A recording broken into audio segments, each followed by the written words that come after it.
नमस्कार, मैं हूं गीतू चौहान और सुबह के 9 बज रहे हैं। वक्त हो चला है एजेंडा एट 9 का। एजेंडा एट 9 में आज हम बात करेंगे ग्रेटर नोएडा की एक पॉश सोसाइटी की, जहां सुरक्षा और शांति का दावा किया जाता है, वहीं सरेआम दबंगई और हैवानियत का ऐसा चेहरा सामने आया है जिसने हर किसी को झकझोर कर रख दिया है। सिर्फ 2 बार हॉर्न बजाने पर शुरू हुआ विवाद कुछ ही सेकंड में खूनी खेल में बदल गया। आरोप है कि कार सवार युवक को बेसबॉल से बेरहमी से पीटा गया। जब युवती उसे बचाने बाहर आई तो उसके साथ भी मारपीट की गई, बाल खींचकर जमीन पर गिराया गया, यहां तक कि कपड़े तक फाड़ दिए गए। इस घटना का 19 सेकंड का वीडियो वायरल हो रहा है जिसने कई सवाल खड़े कर दिए हैं। क्या कानून का खौफ खत्म हो चुका है? क्या मामूली विवाद अब जानलेवा हमले में बदलने लगे हैं? मामले में 2 आरोपी गिरफ्तार हुए हैं, लेकिन क्या इतनी कार्रवाई काफी है? क्यों एक्टिव हुए जाट और हिंदू संगठन? और आखिर उस रात हुआ क्या था? तमाम तरह के सवाल उठ रहे हैं। तो मामूली हॉर्न बजाने पर विवाद और उसके बाद इतना भड़का कि मारपीट में तब्दील हो जाता है।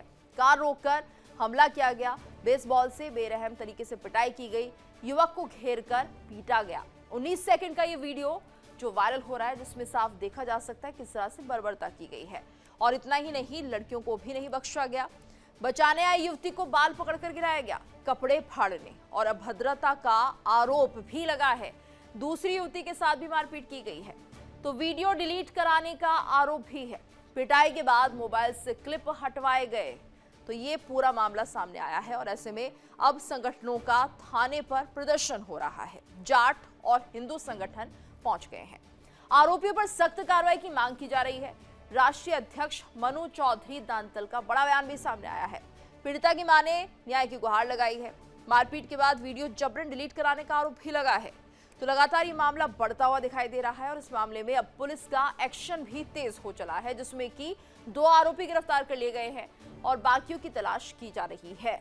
तो मुद्दा कुछ था नहीं और छोटा सा विवाद था हॉर्न बजाने को लेकर। ये पूरा मामला इतना बढ़ता है कि नौबत मारपीट तक आती है और महिलाओं के साथ अभद्रता की जाती है, उनके कपड़े फाड़े जाते हैं। वीडियो जो बनाया जाता है उसे डिलीट करने की कोशिश, दबाव उस परिवार पर जिसने ये वीडियो बनाया था।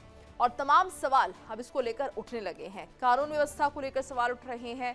हालांकि पुलिस ने एक्शन ले लिया है। लोगों की सोच को लेकर सवाल उठ रहे हैं, संवेदनशीलता को लेकर सवाल उठ रहे हैं और सहनशीलता को लेकर सवाल उठ रहे हैं कि मामूली सा विवाद किस तरह से इतना बड़ा रूप ले सकता है। अगर किसी ने 2 बार हॉर्न बजा भी दिया तो उस मैटर को आसानी से सुलझाया जा सकता था, लेकिन यहाँ पर नौबत मारपीट तक आती है। महिलाओं के साथ, युवतियों के साथ बदतमीजी की जाती है, उनके कपड़े फाड़ दिए जाते हैं। जब वीडियो बनता है तो उसे डिलीट करवाया जाता है। तो ये देखिए किस तरह से बेखौफ यहाँ पर ये अपराधी हैं। इन्हें अपराधी कहा जाएगा क्योंकि एक आम इंसान ये हो नहीं सकते जिसकी सोच अपराध से भरी हुई है। वहां ये सोचना कि ये लोग आम इंसान हैं, नागरिक हैं इस देश के, ये कहना मुश्किल हो जाता है। क्या वाकई ये सभ्य समाज से ताल्लुक रखते हैं? और अब इसको लेकर संगठन जिस तरह से प्रदर्शन कर रहे हैं, हिंदू और जाट संगठन लगातार अब घेराव करते हुए नजर आ रहे हैं। और ऐसे में सवाल उठता है कि गलती किसकी थी, ये पता लगाना चाहिए। हालांकि सीधे तौर पर जो वीडियो है वो सब बता रहा है, लेकिन उस वीडियो को डिलीट करवा देना, परिवार के साथ अभद्रता करना, तमाम तरह के आरोप लगे हुए हैं। पुलिस लगातार एक्शन ले रही है। 2 आरोपियों को गिरफ्तार कर लिया गया है। अभी काफी और भी बचे हैं, तो बाकियों की तलाश भी की जा रही है। सवाल यही है कि जिस तरह से कार्रवाई इस तरह के लोगों पर होती है, क्या इनकी सोच कभी कोई बदल पाएगा? क्या ये जो मानसिकता है गुंडागर्दी की, इसे बदला जा सकता है? या फिर कानून का खौफ ऐसे लोगों में होता नहीं है? या ये किसी तरह के मानसिक रोगी होते हैं जो छोटी सी बात को इतना हाइप करते हैं या छोटे से प्रेशर को जब नहीं झेल पाते हैं इस तरह के रिएक्शन देते हैं? तमाम तरह के सवाल हैं ऐसे लोगों को लेकर। हालांकि कार्रवाई बनती है। 2 आरोपियों को पुलिस ने गिरफ्तार कर लिया है और बाकी की तलाश पुलिस कर रही है। अभी और भी खुलासे हो सकते हैं। उस वक्त क्या कुछ हुआ था, क्या जो वीडियो जो डिलीट करने की कोशिश की गई थी वो कहां से ट्रेस हो सकता है, उसको लेकर भी अब तमाम तरह की बातें कही जा रही हैं। और जैसे वीडियो सामने आएगा तो बहुत कुछ बदलता हुआ नजर आएगा। एक बड़ा सबूत इस मामले में मिलेगा। और हमारे साथ मेहमानों का खास पैनल भी जुड़ चुका है। हमारे साथ धर्माचार्य अरुण कृष्ण जी जुड़ गए हैं और भी मेहमान हमारे साथ होंगे। मनु चौधरी जी जाट संगठन से जुड़े वो जुड़ेंगे, यश भारती जी जुड़ गए हैं, प्रवक्ता है समाजवादी पार्टी के। साथ ही मौलाना नाजिम अशरफी मुस्लिम स्कॉलर हैं, उनको भी हम जोड़ने की कोशिश करेंगे और हमारे संवाददाता भी बने रहेंगे। तो फिलहाल जिस तरह से ये पूरा मामला सामने आया, धर्माचार्य जी आपका बहुत बहुत स्वागत है, यश जी आपका भी बहुत बहुत स्वागत है इंडिया डेली पर। गंभीर मामला है ये, और ऐसे में यहाँ पर समझना होगा ये जो पूरी घटना घटी है किस तरह से बेसबॉल से हमला किया गया है। और सबसे पहले अरुण जी मैं आपका ही रिएक्शन लेना चाहूंगी कि क्या लोगों में सहनशीलता खत्म हो गई है? छोटी सी बात लोगों के दिलो दिमाग पर इतनी हावी होती है कि नौबत मारपीट तक पहुंची थी। आखिर किस तरह की सोच है? क्या इतनी सी बात पर इतना विवाद होना कि युवतियों के साथ अभद्रता करना, उनके कपड़े फाड़ देना, किस तरह का समाज ये जो आज बनता जा रहा है किस दिशा में जा रही है? नहीं, आप भी इसे थोड़ा अलग दिशा में ले जा रहे हो। आप इस परिप्रेक्ष्य को समझने के प्रयास कीजिए कि ये इस्लामिक आतंकवाद है। हम इसे जाट और गुजर या ब्राह्मण या दलित कुछ करके बोल सकते हैं, लेकिन ये इस्लामिक आतंकवाद है पूरी दुनिया में। और जाट या गुजर खुद को गुजर हो सकता समझते हो, लेकिन मुसलमान आपको केवल और केवल काफिर समझता है। उसी का जीवंत उदाहरण है इन बच्चों के साथ। आपने कहा ये मारपीट नहीं है, ये क्रूरता की पराकाष्ठा है इस कौम और इस नस्ल की। उन लड़कियों के मुंह में हाथ डाल डाल के उनके उनके उनके मुंह को खींच रहे थे। आप कल्पना कीजिए खुद को वहां रख के। ये मारपीट का केस नहीं है, ये उनको जान से मारने का प्रयास था। आप किसी के सर में जब बेसबॉल का डंडा मारोगे तो ये सोच के मारोगे कि ये मारपीट है। ये मारपीट नहीं थी, ये मुसलमानों का काफिरों के प्रति आतंक है। जितनी जल्दी समझ जाए, हम तो सच बोलते हैं, हम तो उन दुष्टों के लिए भी बोलते हैं, उन उन उन राजनीतिक लालच में अंधे हुए लोगों के लिए बोलते हैं, क्योंकि हमारे लिए वो सारे भाई हैं। आज नहीं कल वो जरूर जागेंगे। और आपको बताऊं, उस ही थाने के अंदर केवल ये मेरी 2 बच्चियां नहीं थी, वहां पर 2 बच्ची और बैठी हुई थी, और वो केवल 14-15 साल की अल्पायु थी, जिनको ये जिहादी मुसलमान भगा के ले गए थे। किसी तरह पुलिस वालों ने उनको वहां से लेकर आए, और वो हिंदू लड़कियां उसी थाने बैठी हुई थी। तो ये हो सकता है कि कोई खुद को जाट समझता हो, कोई खुद को ब्राह्मण समझता हो, कोई किसको खुद कुछ भी समझ के अपने आप को इस इस अपने आप को किसी अलग पहचान देने का प्रयास करता हो, किसी राजनीतिक कारणों से या सामाजिक कारणों से। लेकिन मुसलमान के लिए आप केवल और केवल अल्लाह के शत्रु हो, मूर्ति पूजक हो। मूर्ति पूजक की वही सजा जो दे रहे थे। यदि एक घटना होती तो मैं कहता चलो एक घटना है। आपको एक घटना और बताता हूं, रोहिणी की पूटकला। मैं मनु भाई को भी बताता हूं, मेरे छोटे भाई को। पूटकला एक जगह, रोहिणी, मनु भाई जानते होंगे, रोहिणी के अंदर, पूटकला के अंदर जाटों के छोरे, हमारे छोटे बच्चे उस सोसाइटी से निकल रहे थे, उस कॉलोनी से जहां पर ये जिहादी रहते हैं। उनको रात को कोको कोला वगैरह कुछ खरीद रहे होंगे दुकान से, उनको रोका गया और उनसे क्या कहा गया? उनसे कहा गया बोलो बोलो, जाट बच्चे थे 3-4 वो। उनसे कहा गया बोलो बोलो मुसलमान तुम्हारे बाप हैं, बोलो मुसलमान जाटों के बाप है, बोलो मुसलमान जाटों के बाप है। तब भी जब उन लड़कों ने नहीं बोला तो अपने बड़े भाई को बुलाया ताकि वो झगड़े को समाप्त कर सके। जब बड़े भाई को बुलाया, ये पूटकला की खबर है, मैं उस महापंचायत में था, तो उस बड़े भाई को जो सुलह कराने आया था, उसकी कमर में इन मुसलमान जिहादियों ने चाकू मार दिया। उसकी पंचायत हुई, वो पकड़ा गया। जैसे इनकी संख्या बढ़ती है इन आतंकवादियों की, ये किसी को कहीं जीने नहीं देंगे।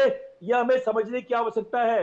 इस घटिया कलंकित राजनीति से ऊपर उठ के हमें अपनी बहन बेटियों की रक्षा के लिए सोचना पड़ेगा, यदि हम चाहते हैं कि भारत का भविष्य बचे। ठीक है, हमारे साथ मनु चौधरी जी भी जुड़ गए हैं, जाट संगठन से जुड़े हुए हैं। साथ ही हमारे साथ मौलाना नाजिम अशरफी जी जुड़े हैं, मुस्लिम स्कॉलर। आप दोनों का भी बहुत बहुत स्वागत है और रिएक्शन आपसे भी लेना चाहेंगे। मनु चौधरी जी, ये पूरा मामला जो सामने आ रहा है और इसमें देखिए किस तरह से जो ये युवक हैं युवतियों को बुरी तरह से बेरहमी से पीटते हुए नजर आते हैं, और बात बहुत ज्यादा बड़ी नहीं थी, हॉर्न बजाने को लेकर ये पूरा विवाद हुआ था। अनम्यूट कर लीजिए मनु जी।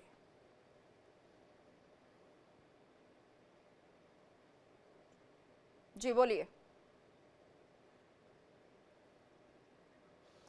अनम्यूट नहीं हो पाया मनु जी, चलिए आप अनम्यूट कीजिए। हम दूसरे मेहमान भी हमारे साथ जुड़े, उनका भी रुख कर लेते हैं। यश भारती जी, देखिए जिस तरह से पूरा मामला सामने आया, शर्मनाक है ये पूरी हरकत, और ऐसे में अब इसको लेकर राजनीति भी होती हुई दिखाई दे रही है। संगठन जो है वो लगातार एक्टिव होते हुए दिखाई दे रहे हैं और धरना प्रदर्शन कर रहे हैं अपनी मांगों को लेकर, क्या कहेंगे? नीति जी, मुझे ऐसा लगता है कि देश में कानून राज नहीं है। जिस तरीके से अभी हिंदू धर्म गुरु लगातार बातें कर रहे थे, मुझे ऐसा लगता है कि वो तो जो भारत में भारतीय मुसलमान रहते हैं उनको वो मुसलमान ही नहीं मानते और उनकी थ्योरी अपनी एक अलग चलती है। क्योंकि हम देश के प्रधानमंत्री जी की थ्योरी एक अलग समझते हैं, वो कुछ और कहते हैं, बाकी कुछ योगी जी कुछ और कहते हैं। और हमारे अभी हिंदू धर्मगुरु जी जिस तरीके की बातें कर रहे थे, वो तो ऐसा लग रहा था कि जब भारत के जितने हमारे मुस्लिम भाई हैं वो सब पाकिस्तानी और दुश्मन मानते हैं देश को, या जो भी कट्टरपंथी हैं जिन्होंने और मुल्कों का माहौल खराब किया है, वो हमारे मुल्क में भी माहौल बन चुका है। अगर बन चुका है तो अमित शाह जी के नहीं, आप मंत्रालय को कोस रहे हैं, मुसलमानों का भारतीय पक्ष जनता रख रहे पार्टी हैं की या फिर डबल इस इंजन। घटना के बारे में बता रहे हैं? सर, उनका पक्ष बाद में रख लीजिएगा, पहले बताइए जो पूरी घटना घटी है इसको लेकर। अरे, आपने पूरा लल्ला लल्ला लोरी करके सुबह सुबह सबको सुनवाया, उनको बड़ा धैर्य से आपने सुना, तो उसकी मैं बात तो कह दूं, कितनी अच्छी बातें नहीं, कर आप रहे मुद्दे थे पे तो उन कहाँ अच्छी बात करो कर बातों मेरे रहे छोटे हैं? भाई, उस विषय पे बात करो ना। मुसलमानों के बारे में बात करते हैं, आप तो डरते क्यों? मुसलमानों का महिमा विषय पे मंडन बात करो। करने के लिए थोड़ा ना बैठे अमित हैं आप यहाँ शाह, पे। आप इस घटना का जिक्र कीजिए ना, मत बोलिए। करो, विषय पे बात करो, विषय पे। उन्होंने कहा कि मुस्लिमों का आपको ये मानते हैं, मुस्लिम आपको वो मानते हैं, तब वो घटना से जिक्र था, उसका घटना से संबंध है, क्योंकि उसी थाने में उसका घटना दो से बेटियां संबंध और है। बैठी हुई थी नीति जी, मैं हिंदुओं की। जानना चाहता हूँ, आप उसी मुझे थाने में मैं हिंदुओं की आपसे दो बहस बेटियां और नहीं बैठी करता। थी। मैं और ऐसे भैया, आदमियों से बहस आप करना तो पसंद केवल नहीं करता। मुझे राजनीति कर किसी रहे हो ने यहां पर मुझे बैठ बुलाया, के। उस व्यक्ति से मुझे हम बात दिन करने रात के लिए के नहीं लव बुलाया जिहाद गया के है। केस हिंदू। अगर आप इस आदमी से मुझसे बात कराने के लिए बुलाएंगे तो मुझे माफी चाहिएगा, मैं टीवी डिबेट छोड़ूंगा। क्योंकि हर किसी अरे गहरे से नहीं बात करेंगे, ये धर्मगुरु नहीं है, ये देखिए देखिए विध्वंस यश गुरु जी, हैं। यश जी, हमारे सारे गेस्ट सम्मानित हैं और ऐरा गैरा आप ना बोलिए तो ज्यादा बेहतर होगा आपके लिए। आप अपनी बात रखिए और उसके बाद जो भी होगा वो हम तय करेंगे। आपकी बात किस तरह से जनता तय करेगी। क्या कहना चाहते हैं आप, बोलिए यश जी। आप किसी को भी वर्सेस करके आप सुनवाने लगेंगे तो बात जमेगी देखिए, नहीं नहीं नहीं, उससे। अब वो नहीं बोल रहे हैं, आप अपनी बात रखिए अगर आपका समय है और आप बात रखना चाहते हैं तो। मैं बात ही रखना चाह रहा हूं, बोलिए आपने मुझे बोलिए। रोका। जिस तरीके से आपके प्लेटफॉर्म को इस्तेमाल किया गया एक कट्टरपंथी बात के लिए, चाहे वो मुस्लिम कट्टरपंथी हो चाहे वो हिंदू कट्टरपंथी हो, कट्टरपंथ इस देश का सबसे बड़ा घातक और नुकसानदायक है, कोई भी करे। और जो आपने बात करी, ये जो घटना घटी है, ये रोड पे चलने वाली घटना, ये आए दिन घट रही है। इस तरीके के तनाव बिल्कुल नहीं होने चाहिए। आखिर लोग इतने तनावग्रस्त और इस मानसिकता से ग्रस्त क्यों होते चले जा रहे हैं? टोल पे वकीलों को पीटा गया उत्तर प्रदेश के अंदर, उन्होंने आंदोलन किया, वो कौन से मुस्लिम थे? और इसको पूरे रंग को हिंदू मुसलमान दे देना, कई घटना है, कितने उदाहरण दूं? और आप तो रोज दिखाते हैं ऐसी घटनाओं को। निंदनीय घटना है, महिलाओं के साथ हो, पुरुष के साथ हो, बच्चों के साथ हो, तमाम। नोएडा में एक बच्चा अपनी जान की हिफाजत बचाते हुए चला गया प्रशासन से, वहां कौन सा मुस्लिम चेहरा था? तो इसको कम से कम हिंदू मुसलमान चेहरा ना दे। ये दुखद घटना है। मारपीट हिंसा किसी के साथ नहीं होना चाहिए। ये देश बौद्ध का, महात्मा गांधी का, सर हमारे महापुरुषों का है, जिन्होंने रास्ता अमन चैन शांति का दिखाया। और जो भी अशांति करता है उस पर कड़ी से कड़ी कार्रवाई होनी चाहिए। और इसको रंग बदलने वाले करके, ये चोला ओढ़ करके लोगों को राजनीति करने का अवसर ना दें। कानून अपना काम करे। ये कानून का फेलियर है, सही दिशा में कार्रवाई नहीं होती, सही दिशा में जांच नहीं होती, जिसके कारण ऐसी चीजों को बढ़ावा ठीक मिलता है है। यश भारती जी, आप तो नहीं करते ना हिंदू मुसलमान, तो फिर आप क्यों अब पक्ष रख रहे हैं? आप तो नहीं करते हैं। अब आपने जो अपनी बात रख दी तो आपने भी लोगों को सोचने के लिए मजबूर कर दिया है। चलिए ठीक है, उन्होंने तो हिंदूवादी होते हुए अपना कर्तव्य निभा दिया। आपने क्या किया? आपने मुसलमानों का महिमा मंडन करके पूरी बात समझाई है। तो एक तरह से राजनीति तो आप लोग भी करते हैं ना हिंदू मुसलमान की। क्यों गीतू जी, मैंने किसको महिमा मंडित किया? मैं तो ये कह रहा हूँ कानून को काम करना चाहिए, किसी तरह नहीं की नहीं, आप कट्टरपंथी नहीं उनसे होनी ऊपर चाहिए, उठे चाहे हुए वो हैं। हिंदू ये हो तो चलिए मुसलमान। ठीक है, सनातनी है, जो भी आप इन्हें कहेंगे, हिंदू मुसलमान करते रहते हैं। लेकिन आप क्यों फिर एक धर्म का पक्ष लेते हैं? आप ये बताइए ना, आपने भी ले लिया ना पक्ष, आप भी आ गए ना उसी दायरे में। चलिए ठीक है, मनु चौधरी जी आपका रुख करेंगे, आपसे भी समझना चाहेंगे इस पूरे मामले को।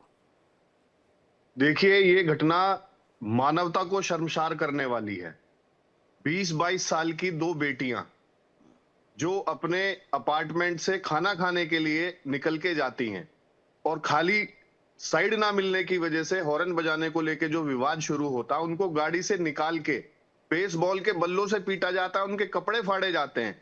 और ये भाई साहब ये कह रहे हैं कि ये एक साधारण घटना है। ऐसा तो होता रहता है। शर्म आनी चाहिए इन्हें ऐसी बात कहने के लिए भी। इस घटना और ये घटना हमारे जाट समाज की बेटियों के साथ में हुई है, तो हमारा ये कर्तव्य बनता है कि उन बेटियों को न्याय दिलाने के लिए चाहे थाने का घेराव करें, चाहे पूरे देश में सड़कों पे उतरना पड़ेगा तो सड़कों पे भी उतरने का काम करेंगे। और जाट समाज ने आज तक इस देश के लिए हमेशा कुर्बानियां दी हैं। आप आदिकाल से आज तक अगर आप देखो, चाहे वो वीर गोकुला जाट हो, चाहे राजा महेंद्र प्रताप जी हो, चाहे वीर भगत सिंह हो, सब लोगों ने, हमारे समाज के लोगों ने देश के लिए सबसे ज्यादा कुर्बानियां दी हैं। और हमारे समाज की बच्चियों के साथ में अगर ऐसी घटना और ऐसा व्यवहार होता है तो उसके लिए वो खाली जाट समाज की नहीं है बेटियां, वो पूरे देश की बेटियां हैं। सभी लोगों को खड़ा होना चाहिए था, कलमा थाने में सब लोगों को पहुंचना चाहिए था। मैं भाई साहब से पूछना चाहता हूं, आप लोग अपने घरों पर क्यों बैठे रहे? अगर आप कह रहे हो ये कानून व्यवस्था का फेलियर है, तो उस कानून व्यवस्था के ऊपर सवाल उठाने के लिए आप अपने घरों से क्यों नहीं निकल के आए उन बेटियों के लिए? बेटियां वो सभी की हैं, पूरे देश की हैं, सबको उनके साथ में खड़ा होना चाहिए, सब लोगों को बाहर निकल के आना चाहिए। और कानून व्यवस्था की अगर ये फेलियर है तो वो कानून व्यवस्था में सुधार करवाने की जिम्मेदारी भी आप और हम सब लोगों की है, सभी सामाजिक लोगों की है। ये ठीक है। राजनीति करने का विषय नहीं है। जी, यश जी कुछ कहना चाह रहे हैं, बताइए। यश जी कहाँ थे आप? गीतू जी, जो हमारे भाई चौधरी साहब कह रहे हैं, हम उनका बिल्कुल समर्थन करते हैं कि किसी भी हिंसा, मैंने साफ कहा, मैं किसी का पक्ष तो ले ही नहीं, मैं तो कानून व्यवस्था की बात कर रहा हूं। उत्तर प्रदेश महिला उत्पीड़न में नंबर 1 है, एनसीआरबी के रिकॉर्ड कहते हैं, जो डबल इंजन की सरकार है। तो हम उसको न्याय व्यवस्था से देख रहे हैं। और ये मैंने बिल्कुल नहीं कहा कि ऐसी घटनाएं होती रहती है, हम ये कह रहे हैं लगातार पुनरावृत्ति हो रही है। ऐसी कानूनी कार्रवाई होनी चाहिए कि ऐसे लोगों पे कोई भी काम करने से पहले वो हिम्मत जुटाएं, चाहे वो पुरुष के साथ हो, महिला के साथ हो, हर एक के साथ।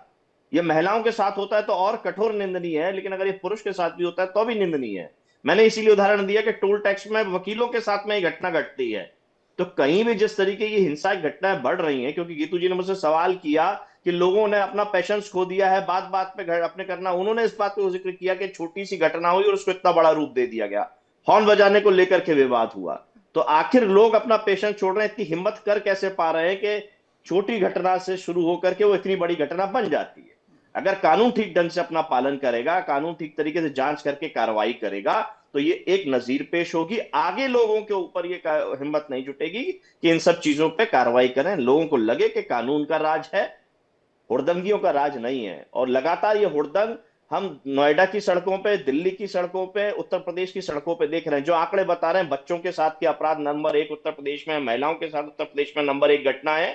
तो ये घटनाएं रुकनी चाहिए, ये हमारी मांग है, उस मांग का हम समर्थन करते हैं आपके साथ में। लेकिन यश भारती जी, आपको भी तो सड़कों पे आना होगा ना, आपको भी ये बताना होगा सरकार को कि उनका जो प्रशासन है वो फेल हो रहा है। सिर्फ किसी मंच पर बैठकर ये कह देना हम निंदा करते हैं, उससे तो काफी नहीं होगा, उससे काम नहीं चलेगा आपका। गीतू जी, सड़क से लेके सदन तक समाजवादी पार्टी के नेता कार्यकर्ता रहते हैं। सदन में, विधान परिषद में, विधानसभा में, लोकसभा में उत्तर प्रदेश की कानून व्यवस्था, खासकर महिलाओं को लेकर के चर्चा नहीं होती, वॉकआउट ज्यादा होता है, सदन के बाहर ज्यादा नारेबाजी होती है, यानी सिर्फ मामले को दिखाना और गरमाना और मीडिया में दिखना, बस इतना ही है। अंदर बैठ के चर्चा कीजिए, सवाल कीजिए सरकार से कि आप काम नहीं करें। अगर आप चर्चा से भाग जाएंगे, बाहर खड़े हो जाएंगे सदन के, तो कैसे चर्चा होगी? आपका ही तो काम है ना सरकार को घेरना। चलिए ठीक है, मौलाना नाजिम अशरफी जी भी जुड़े हुए हैं, बहुत समय से बैठे हुए हैं। मौलाना साहब, आपसे भी इस पूरे मामले को हम समझना चाहेंगे, आप भी बताइए आपकी नजरों में आपको क्या लग रहा है, जिस तरह से भद्रता इन बच्चों के साथ की गई, युवतियों के साथ की गई है। देखिए, आदाब आपको, पर सारे पैनलिस्टों और आपके चैनल का शुक्रिया। मैं एक बात कह रहा हूँ, मेरे बीच में कोई बोले ना, क्योंकि मैं कितनी खामोशी के साथ सुना हूँ, आप भी देख रहे हैं। मेरे बीच में कोई भी इंटरप्ट ना करे, मैं अपनी बात रखना चाहता हूँ। हमारे देश में गीतू जी पता है दिक्कत क्या है? हमारे मुल्क में दिक्कत ये है, बेटी बेटी होती है, बेटी मेरी हो, बेटी किसी की हो, ये जहां मेरे और तेरे पे जब बात आ जाती है ना, क्या उसका उसका इसका मेरा तेरा, तो फिर दिक्कतें खड़ी होती हैं। अगर हम बेटी को मेरी तेरी न करके हमारी समझें, वो किसी भी जात भर बिरादरी की बेटी हो, अगर उसको हम हमारी बेटी समझेंगे, तो मेरे ख्याल से इस तरह की बातें लोग नहीं करेंगे। और मैं किसी पॉलिटिक्स से तो कोई मेरा संबंध है नहीं जी। किसी भी पार्टी के आप प्रवक्ता को बैठाइए, चाहे वो Bharatiya Janata party, Congress, Samajwadi, Bahujan Samaj party, Azad Samaj party, AMIU, बहरहाल अदरवाइज ओवरऑल पार्टी, तो वो अपनी अपनी बात रखेंगे, उनको अपने हिसाब से बात कहनी है। मुझे उसमें कोई आपत्ति भी नहीं है, मुझे उससे कोई दिक्कत नहीं है। लेकिन मैं तो ये कहता हूँ कि हमारे बेटियां, मैं ना तो मैं किसी से डरता हूँ और ना मैं कोई मक्खन यहाँ पर लपेट रहा हूँ। मेरी ये विचारधारा है। मेरे पास भी 2 बेटियां हैं, मैं जानता हूँ दर्द इस चीज का क्या है। मेरा एक 22 साल का बेटा एक्सपायर हो चुका है रोड एक्सीडेंट में, मैं उसका दर्द भी जानता हूँ। बेटियां बेटियां होती हैं, बेटियां किसी जात पात धर्मवादी, आपने देखा होगा आपकी बेटी किसी मोहल्ले की भी है और आप अगर उसके यहाँ कभी चले जाएं इसकी ससुराल, वो इस तरह से ट्रीट करती है जैसे कि उसका सगा भाई आया हो। वो जात पात नहीं देखती, इतनी मोहब्बत से पेश आती है। तो बेटियां बेटियां होती हैं, बहुत कोमल होती हैं, बहुत मुलायम नर्म हृदय की होती है। ये बड़ा दुखद है, बहुत दुखद है। और मैं उन संगठनों का शुक्रिया अदा करना चाहता हूं। देखिए, इस तरह की घटनाएं हमारे देश में और भी बहुत होती रही है पहले से भी, लेकिन पहले क्या हो गया मैं उस पर नहीं जानना चाहता। जो बीत गया वो बीत गया। आगे से जिन संगठनों ने इसमें आगे बढ़ चढ़ कर हिस्सा लिया और इसको उजागर किया, मैं उनका बहुत बहुत दिल से शुक्रिया अदा करना चाहता हूँ, क्योंकि ये मामला बेटियों का है और इस तरह के लोगों को आगे आते रहना चाहिए जी। महिलाओं की सुरक्षा के लिए, बेटियों की सुरक्षा के लिए। और उन पर जो लोग इस तरह के थे, अरे भाई तुम कौन से बड़े नवाबजादे हो गए, तुम्हारे कान में अगर हॉर्न की आवाज चली गई तो तुम इतने उग्र हो गए कि तुमने बेटियों पे हाथ चलाना शुरू कर दिया। मैं तो समझता हूँ बेटा भी होता, कोई आम आदमी भी होता तो उस पर हाथ नहीं चलाना चाहिए था, लेकिन आपने हाथ बेटियों तक पर चलाना शुरू कर दिया। तो इससे बड़ी दुखद और कुछ नहीं हो सकता, क्योंकि ये हमारी जो सरकारें हैं, अब मैं सरकारों पर आना चाहूंगा, मैं पार्टी से मतलब नहीं है, मेरा मतलब सरकार से, क्योंकि जो रूलिंग में मेरा हाथ उसी से बनेगा सवाल करने का। हमारी सरकारें क्या कर रही हैं, जो संगठनों को बीच में उतर के आना पड़ता है।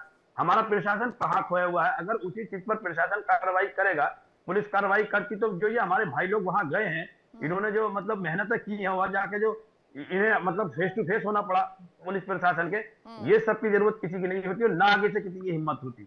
अब दिक्कत एक और है, दिक्कत हमारे देश में है पॉलिटिक्स और धर्मवाद। धर्मवाद, देखिए धर्मगुरु एक आइडियल होता है किसी भी धर्म का।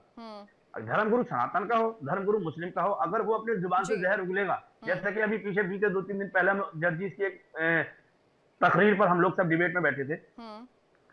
बड़ी हिम्मत हो जाती है किसी भी धर्मगुरु की किसी के भी धर्म को बुरा कहने की, जबकि इस्लाम बिल्कुल इजाजत नहीं देता। इस्लाम कहता है लकुम दीनुकुम वलिय दीन, तुम्हारा दीन तुम्हारे साथ, मेरा दीन मेरे साथ। और मैं किसी के धर्म से कोट नहीं करता, मैं अपने धर्म से कोट करता हूं। मैंने कहता, पढ़ा मैंने भी है, लेकिन मैंने कहूंगा तुम्हारे धर्म में ये लिखा, फिर क्या होगा, आपसी सौहार्द बिगड़ेगा, वही मेरा तेरा हो जाएगा। मैं तो कहता हूँ हमारा देश है, मेरे धर्म में ये लिखा, मैं अपने धर्म का हकदार हूं। तो जो धर्मगुरु जहर उगलते हैं ना, जिहादी आतंकवादी, वो जहर उगलते हैं, उनसे बड़ा आतंकवादी मेरी नजर में नहीं, देखिए आपने भी कहा ना मौलाना साहब, बेटी सभी की होनी चाहिए, तो फिर कुछ ही बेटियों को निशाना क्यों बनाया जाता है? धर्मांतरण का जो गैंग चल रहा है पूरे देश में, जो अब तक तो नोटिस था ही नहीं, फिर वो हिंदुओं की बेटियों को ही क्यों टारगेट करते हैं, मुस्लिम बेटी के साथ क्यों नहीं निकाह करते? तो इसलिए सवाल उठने लगते हैं। आप सही हैं, आप एक पढ़े लिखे व्यक्ति हैं, लेकिन कोई वर्ग ऐसा है जो इन मुसलमान युवकों को टारगेट करता है, उन्हें फंड देता है, विदेशी फंडिंग हो चाहे किसी तरह की फंडिंग हो, और फिर ये सवाल उठता है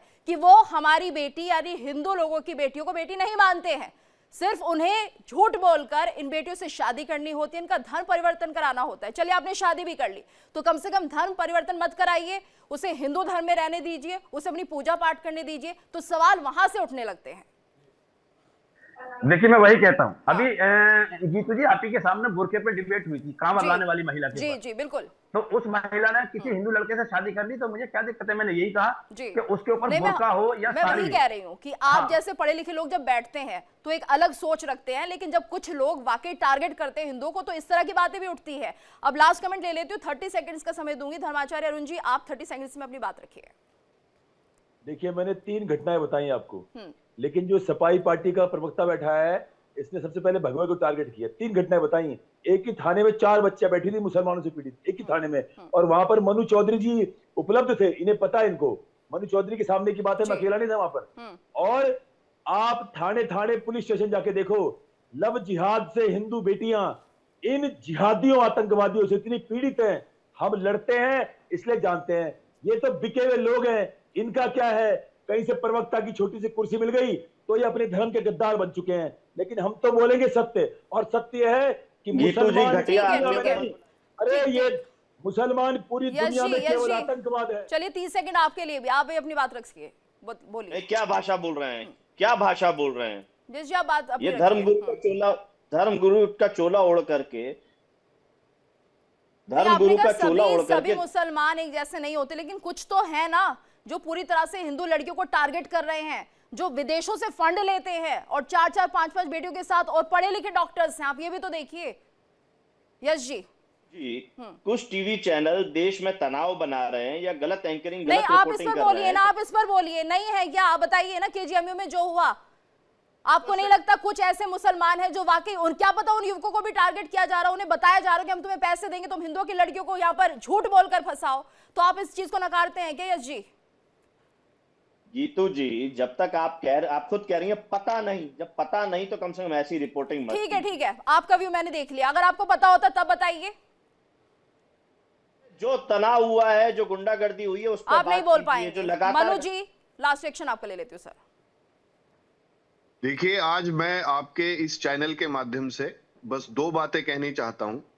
हमारे उत्तर प्रदेश के कानून को संभालने वाले सभी अधिकारियों से और सरकार चलाने वाले सभी लोगों से, जो ये घटना हुई है, इससे एक ऐसा संदेश, इसके खिलाफ ऐसी कार्रवाई होनी चाहिए कि देश में चाहे हिंदू, चाहे मुस्लिम, चाहे किसी भी धर्म के लोग हों, सभी लोगों तक एक संदेश ये जाए कि ऐसी घटना की दोबारा कोई हिमाकत ना कर पाए पुनरावृत्ति करने की।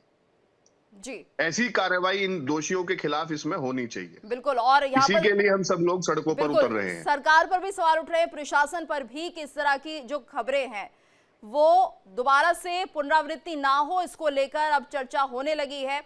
मौलाना नाजिम जी, आपने बहुत अच्छी बात रखी थी कि जो बेटियां हैं सभी की बेटी हो और इसी तरह की सोच होनी चाहिए, लेकिन इस तरह की सोच नहीं पनप रही है, पनप कुछ और रहा है समाज में।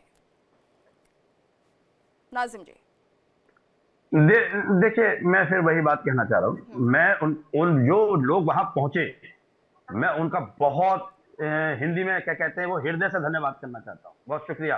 क्योंकि मेरी नजर में वो लोग ऐसा नहीं है कि वो कोई हो हल्ला करने पहुंचे, वो किसी बेटी की मदद के लिए पहुंच गए, किसी के बच्चों की मदद के लिए पहुंच गए। और मेरे ख्याल से इससे अच्छी बात नहीं हो सकती। लेकिन जहां तक लव जिहाद का सवाल है, अभी लोगों को जिहाद का मतलब नहीं पता। जिहाद क्या होता है? जिहाद होता है किसी हक बात के लिए लड़ते लड़ते, किसी सत्यता के लिए लड़ते लड़ते अपनी जान को कुर्बान कर देना। मेरे पड़ोस में एक लड़का है, सड़क पे कब उतरोगे मोहल्ले में। अरे मौलाना, आप सड़क पे कब उतर रहे हो? उन हिंदू बेटियों के पक्ष में सड़क पे आप कब उतर रहे हो? मुस्लिम समाज कब उतर रहा है उन हिंदू बच्चियों के पक्ष में? ये पूछ रहे हैं बस। आप उतरिए ना, हम तो उतर चुके हैं। हम तो इन बच्चियों के नहीं, हर हिंदू बच्ची के लिए लड़ते हैं। अरे मुसलमान कब उतरेंगे बताओ ना? अच्छी बातें करके लोगों को भ्रमित मत करो। ये बहुत ड्रामा सुनाने मुसलमानों का। ये बताओ कि इस हिंदू बच्चियों के पक्ष में मुसलमान जिहादी कब उतरेंगे सड़क पे? ये अच्छी बातें लोग सुनते हैं, ये जाके किसी और को भ्रमित करना, या तकिया जाके कहीं और करना। कोई मूर्ख होगा या कोई राजनीतिक लालच में कोई पागल होगा, उसको समझाना। हम जानते हैं मुसलमानों की हकीकत। ये बता दो, तुम हिंदू बहन की पक्ष में कब उतर रहे हो? ये मुसलमान कब उतर रहे हैं उस हिंदू बेटी के पक्ष में? ये बता दो। ये चाय पाए मत करो, सीधी बात बोलो। ये अच्छी बताइए, आप मुझे कोई धर्म सिखाता है क्या गीतू जी? क्या किसी के साथ बुरा कीजिए, मानवता के साथ बुरा कीजिए, इंसानियत के साथ बुरा कीजिए, ह्यूमैनिटी के साथ आप बैड एक्टिविटी करिए। आकर यहाँ पर लोगों को भ्रमित कर रहे हैं सच्ची बात करके। तुम सारे एक हो, तुम में ना कोई अच्छा ना बुरा, तुम सारे एक हो। और ये जो समाजवादी पार्टी बैठी है, इसका तो काम है संभल के आतंकवादियों को 5-5 लाख रुपए बांट के आए। मुजफ्फरनगर में इन्होंने मैंने इंसानियत की बातें कही, मैंने हमदर्दी की बातें कही, मैंने देश की बातें कही, मैंने अपने मुल्क की बहादुरी की बातें कही, मैंने बेटियों की बातें कही, मैंने सारे पुरुषों की बातें कही, लेकिन आपको पची नहीं कर रहे हो। बताओ कब उतरोगे? मुसलमानों के पक्ष, मुसलमानों कब उतरोगे हिंदी बेटियों के पक्ष में? बताओ सड़क पे कब उतरोगे? अरे तुम ही लोग तो जिहाद की जड़, तुम ही लोग जिहाद की जड़ हो। तुम ही लोगों ने टारगेट दिया इन जिहादियों को। जाओ हिंदू लड़कियों को परेशान करो, जाओ हिंदुओं को मारो। हिंदू नाम सुनते ही तुम्हारे अंदर आतंकवाद का कीड़ा काट लेता है। हिंदू नाम सुनते ही आतंकवाद का कीड़ा काट लेता है तुम जिहादियों को। तुम सारे के सारे जैसे हो, तुम में कोई अच्छा है बुरा नहीं है। अरे भैया, ये बता दे कौन सा मुसलमान सड़क पे आज तक आया हो किसी हिंदू बेटी के पक्ष में? ये सारा जिहाद जाके कहीं और करना। बिल्कुल। और यहाँ पर ये बहुत जरूरी है, जो धर्मगुरु हैं, मौलाना है, वो कम से कम ये समझाएं। जो धर्मांतरण का ये पूरा खेल चल रहा है और इसी वजह से सवाल उठने लाजमी भी हो जाते हैं। मनु चौधरी जी, आप अपनी बात रख सकते हैं। अरुण कृष्ण जी का जो कहना है वो बिल्कुल सही है। देखिए, जो बिसरक गांव है वहां मुस्लिम बाहुल्य वो क्षेत्र है सारा, और हमारे अपील करने पर जब वो बहनें हमारे से मदद मांगने नोएडा से उठ के उनको मेरठ तक आना पड़ा। क्या नोएडा में कोई संस्थाएं, कोई पार्टियां, कोई नेता नहीं रहते? क्या वो दिल्ली या कहीं आसपास से कोई उन्हें मदद करने वाला नहीं था? उनको नोएडा से चल के मेरठ तक आना पड़ा उन बेटियों को। तब हम लोगों ने कॉल की सभी समाजों से, पूरे देश से। और क्या मुस्लिम समाज का कोई एक भी युवक, कोई एक भी सज्जन पुरुष, कोई एक भी सभ्य व्यक्ति ऐसा नहीं था उस क्षेत्र में कि जिसने वो वीडियो ना देखी हो। वो एक सिंगल एक आदमी भी उस थाने तक क्यों नहीं आया कल? ये सवाल बिल्कुल सही है अरुण जी का। एक सिंगल एक आदमी भी, ये हरियाणा से चल के आए, बहुत से लोग बहुत दूर दूर से चल के आए, क्यों ऐसा क्यों हुआ कि एक अकेला एक आदमी भी उस पूरे क्षेत्र से निकल के कल थाने तक नहीं आया? इसका आप मुझे जवाब दें। ठीक है, धर्माचार्य अरुण कृष्ण जी का रुख करना चाहता हूं।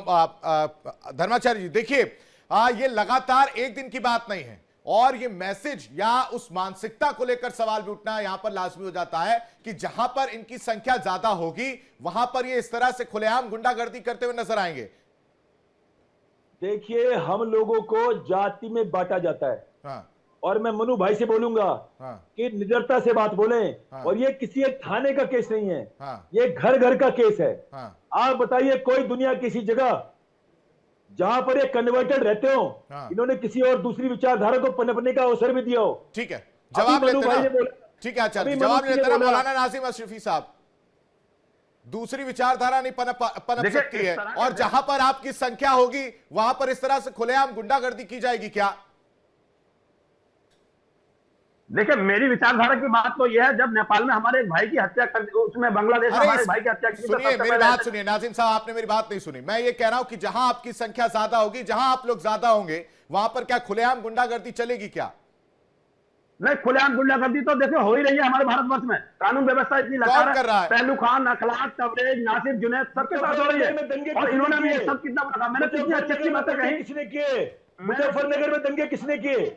मुजफ्फरनगर में तो बीजेपी नहीं थी, मुजफ्फरनगर में तो मैं नहीं था बाबा। मुजफ्फरनगर में जाट की बहन, जाट की हमारी बच्ची के साथ किसने दुर्व्यवहार किया?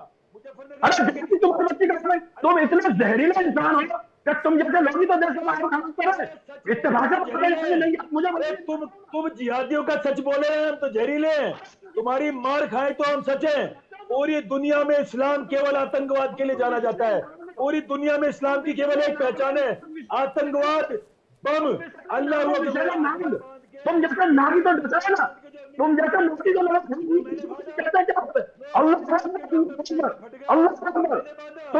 मुजफ्फरनगर में मुसलमानों ने, वो भी जाट की बच्चियां थी, उनके साथ दुर्व्यवहार किसने किया?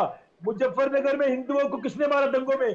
अरे तुम्हारी नस्ल जो है वो बचपन से सिखाती है कि जो मूर्ति पूजा करेगा, मूर्ति पूजक जो होता है वो काफिर है, और काफिर को मारने से ही हिंदुस्तान के देश को खराब करना चाहते हो तुम। कितने धर्मगुरु हो तुम?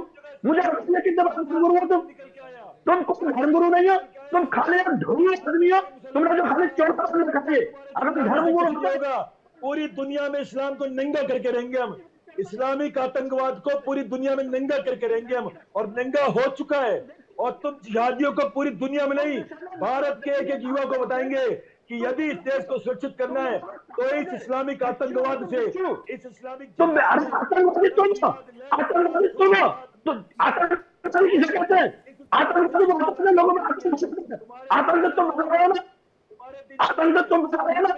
आतंक हो, तुम्हारा नाम ही आतंक है। तुमने केवल दुनिया को आतंक और अल्लाह का बंदा और काफिर में बांट के रख दिया है। तुम्हारे अल्लाह देखिए मौलाना नाजिम जी, सवाल ये भी इसलिए उठ जाता है क्योंकि देखिए लगातार अगर आप सिर्फ डिबेट में बैठकर ऐसी बड़ी बातें कहेंगे तो वो थोड़ा सा अनप्रैक्टिकल लगता है। यानी कि आपको अब मौके पर पहुंचना होगा जहां पर हिंदू बेटियों के साथ एक विशेष धर्म के लड़के कुछ गलत कर रहे हैं, तो आप जैसे मौलानाओं की जिम्मेदारी है, जाइए मौके पर जाइए, पूछिए। स्कॉलर है मौलाना साहब, आप एक स्कॉलर है, मुस्लिम स्कॉलर का क्या फर्ज होता है ये मुझे नहीं लगता कि मुझे आपको समझाना चाहिए। आपको नहीं लगता कि वक्त आ गया कि ऐसी मानसिकता बदलनी चाहिए? मैंने क्या कहा?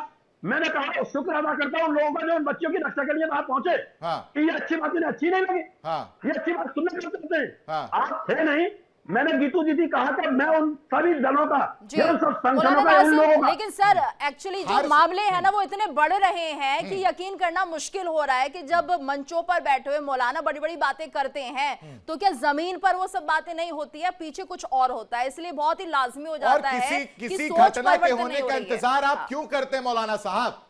आपको नहीं लगता कि ये शुरू से पढ़ाया जाना चाहिए, शुरू से समझाना चाहिए? आपको नहीं लगता ऐसा? जो देखिए, ये तो यहाँ बेटी का मामला, मैं इस पर राजनीति नहीं करना चाहता, ठीक ये है। किसी बेटी का मामला, फिर किसी और दिन बात होगी। चलिए ठीक, कहने यश का भारती मतलब ये कुछ कहना चाह रहे हैं। बोलिए बोलिए यश भारती जी।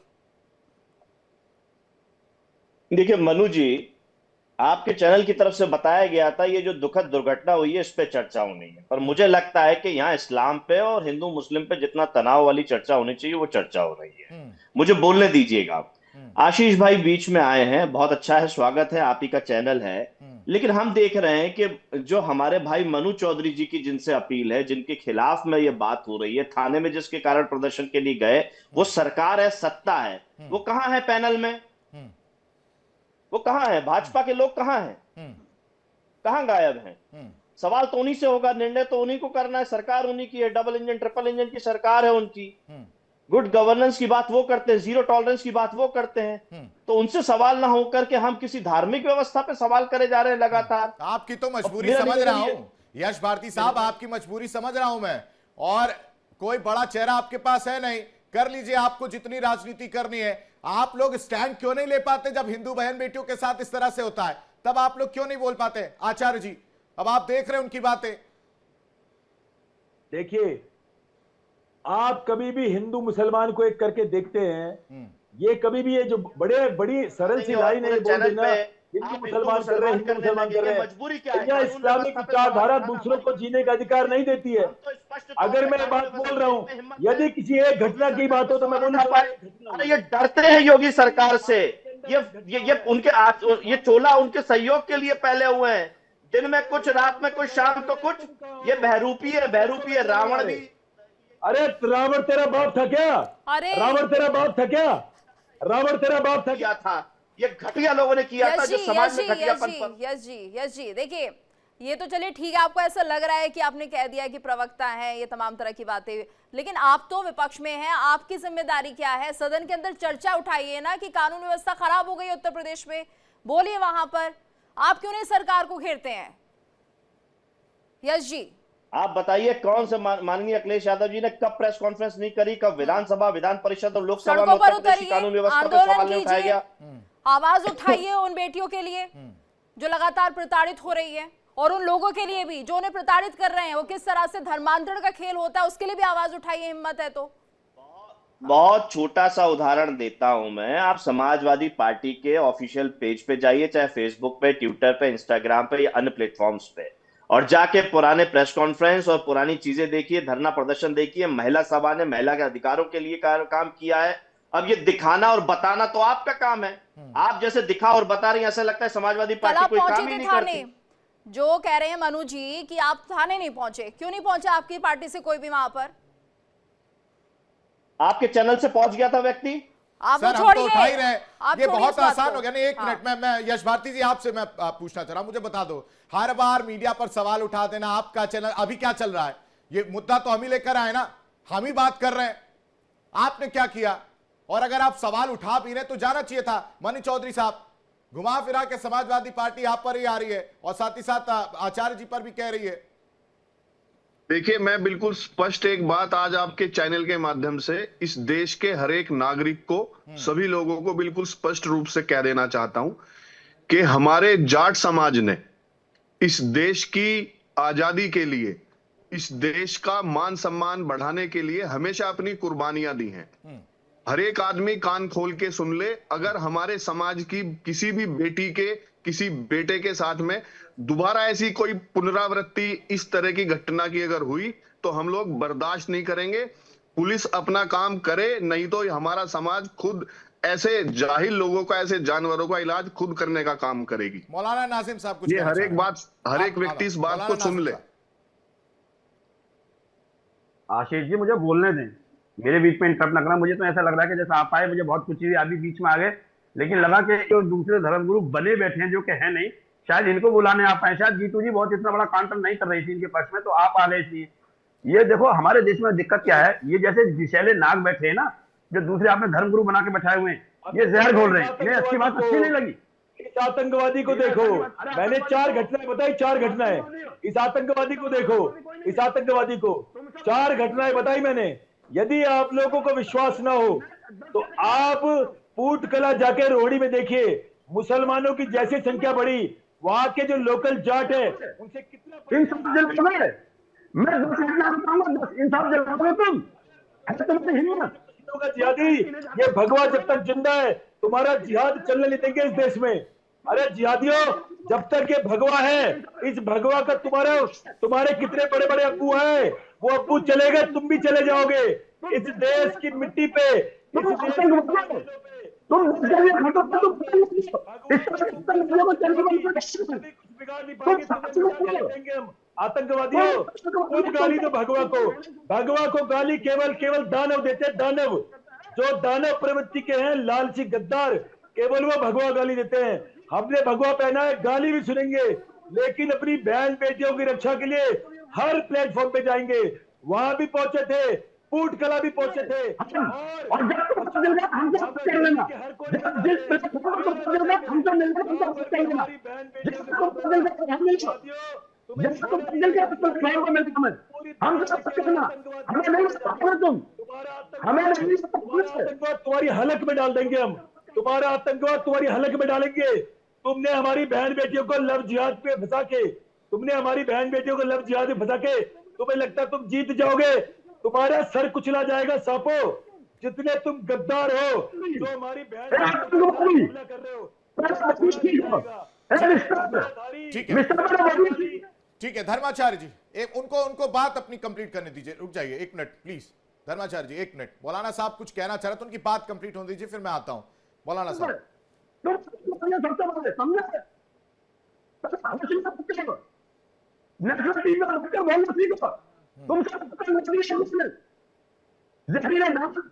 नहीं,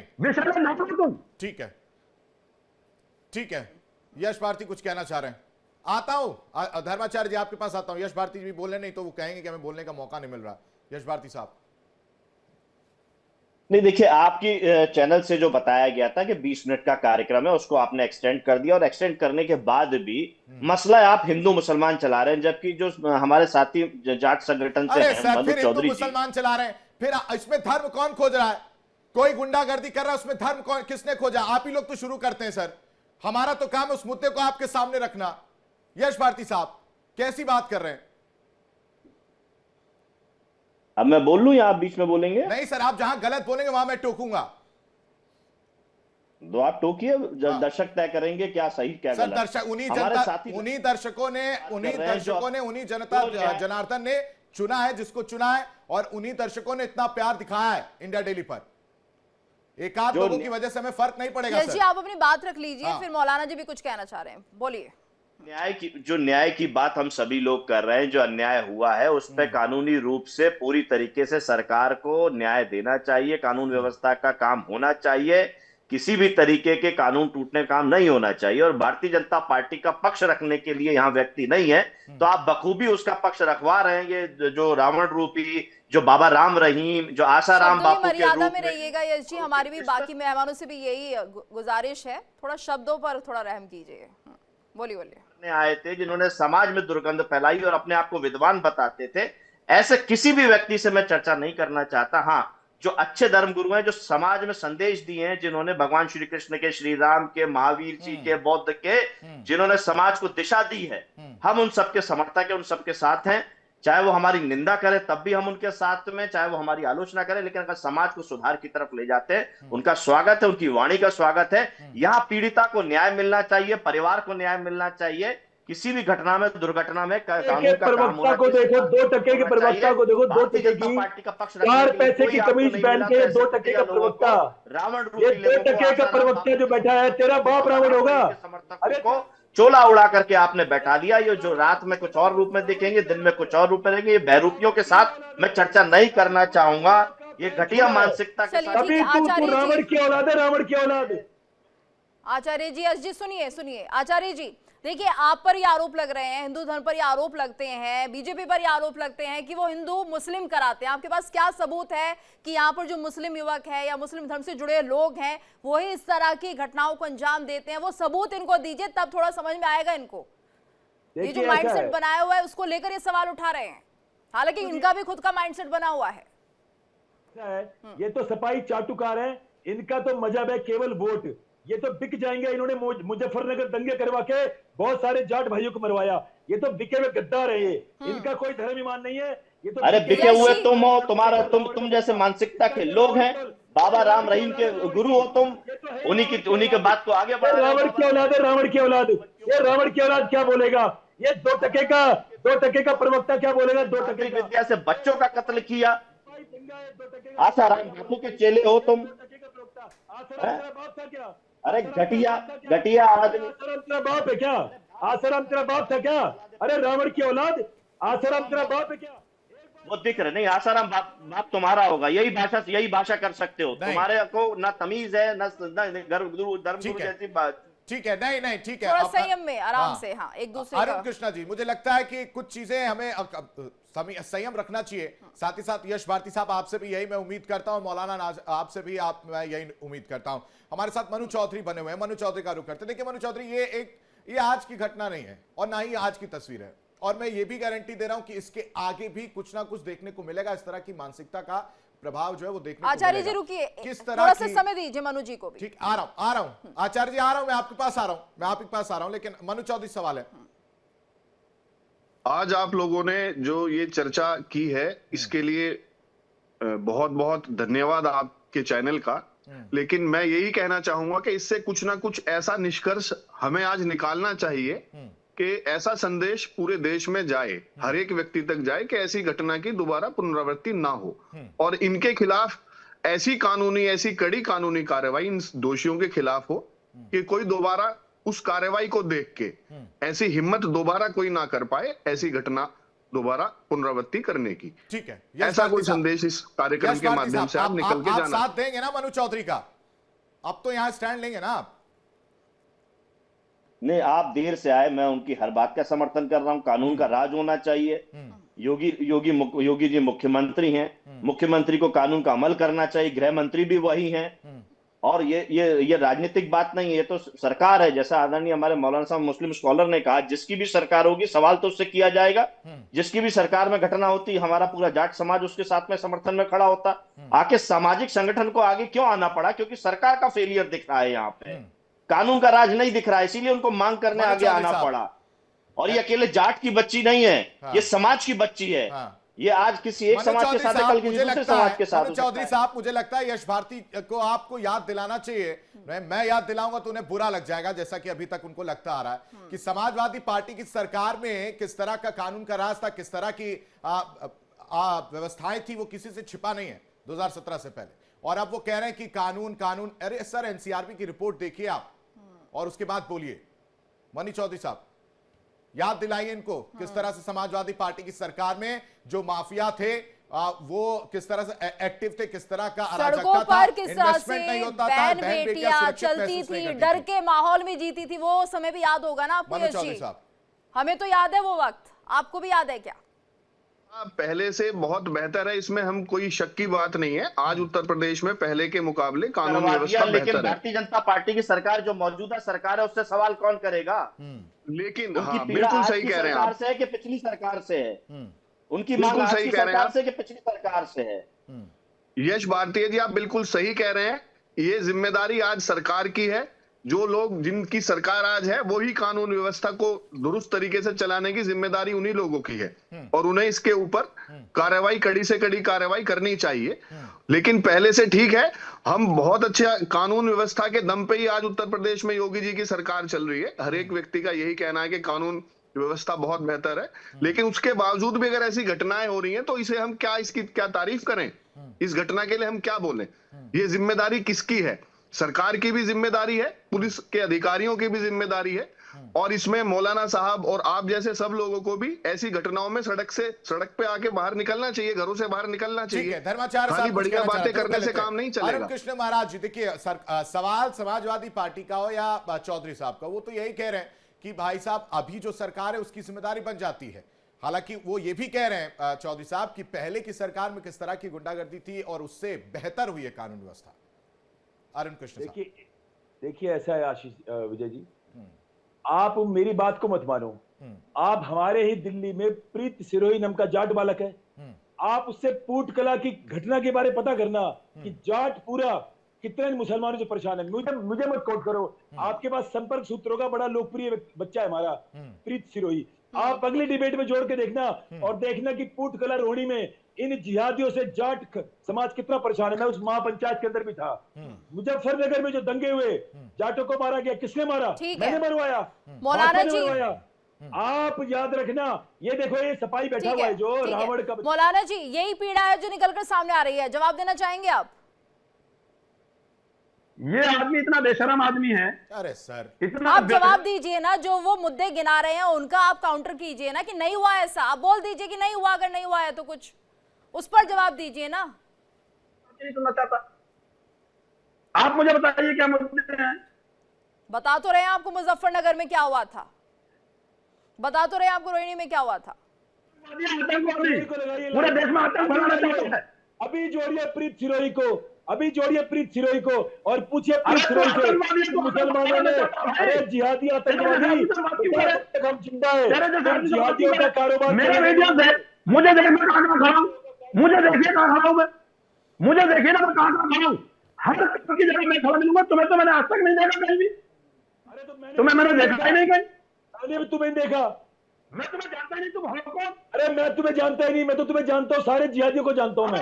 तुम सारे जिहादी हो, सारे जिहादी हो, सारे जिहादी हो सारे। तुम्हारा काम है काफिरों को मारना, तुम्हारा काम है काफिरों को मारना, तुम्हारा काम है जहां संख्या बढ़ेगी वहां तुम काफिरों को मारोगे। अरे तुम हंसी आ रही है। तुम इतने बेगैरत और बेशर्म इंसान हो कि बेटियों के दुख पर भी तुम्हें शर्म आ रही है। बेटियों के साथ एक इंसिडेंट हुआ है, उनके बेटियों का दुख है इसीलिए चिल्ला रहे हैं, बेटियों का दुख है इसीलिए पीड़ा है हमारी। अरे तुम जिहादियों को क्या दुख होगा? तुम पहले अपनी बहन बेटियां तो बचा लो मुसलमानों की, मुसलमानों से, मुसलमानों की बेटियां तो मुसलमानों से बचा लो पहले। हमारी बहन बेटियों की रक्षा हम खुद करेंगे। उन जिहादियों को ऐसा दंड दिलवाएंगे, उन जिहादियों को ऐसा। बेटी का मतलब जानते हो तुम? बेटियों का मालूम है तुम्हें? उसी को औलाद का नाम याद होगा जो साहिब औलाद होगा। तुम्हें क्या पता औलाद का नाम किसे कहते हैं? छोटी कर देंगे। अरे तुम्हें क्या पता? जमीन छोटी कर देंगे। अरे बेशरम इंसान, तुम्हें क्या पता? ये तो हिंदू धर्म के खिलाफ तुम लोगों ने इसी तरह में जिहाद बंदी नहीं किया। तुम नफरती आके यहाँ पर। समय बहुत कम है, मुझे लगता है समय बहुत कम है। यश भारती साहब कुछ कहना चाह रहे हैं, उनका एक लास्ट रिएक्शन ले लेते हैं। यश भारती साहब। आशीष जी, मैं ये जानना चाहता हूं क्या इंडिया डेली जो ये अरुण व्यक्ति बैठे हुए हैं इनकी सारी बातों का समर्थन करते हैं? जिस तरीके से वो नफरती बातें कर रहे हैं, लगातार आप उनका कार्यक्रम चला रहे हो, हर एक के साथ में वर्सेस करके आप दिखा रहे हैं। मैं बोलूंगा तब भी वर्सेस करेंगे, मौलाना साहब बोलेंगे तब भी वर्सेस बोलेंगे। क्या इंडिया डेली इनकी नफरती बातों का समर्थन करते हैं? जिस तरीके से इंडिया डेली क्या करता है क्या नहीं करता है, मुझे लगता है आपको सर्टिफिकेट देने के लिए हम यहां नहीं बैठे हैं। रही बात हमारी पत्रकारिता की, तो हमें पता है कि हम क्या कर रहे हैं।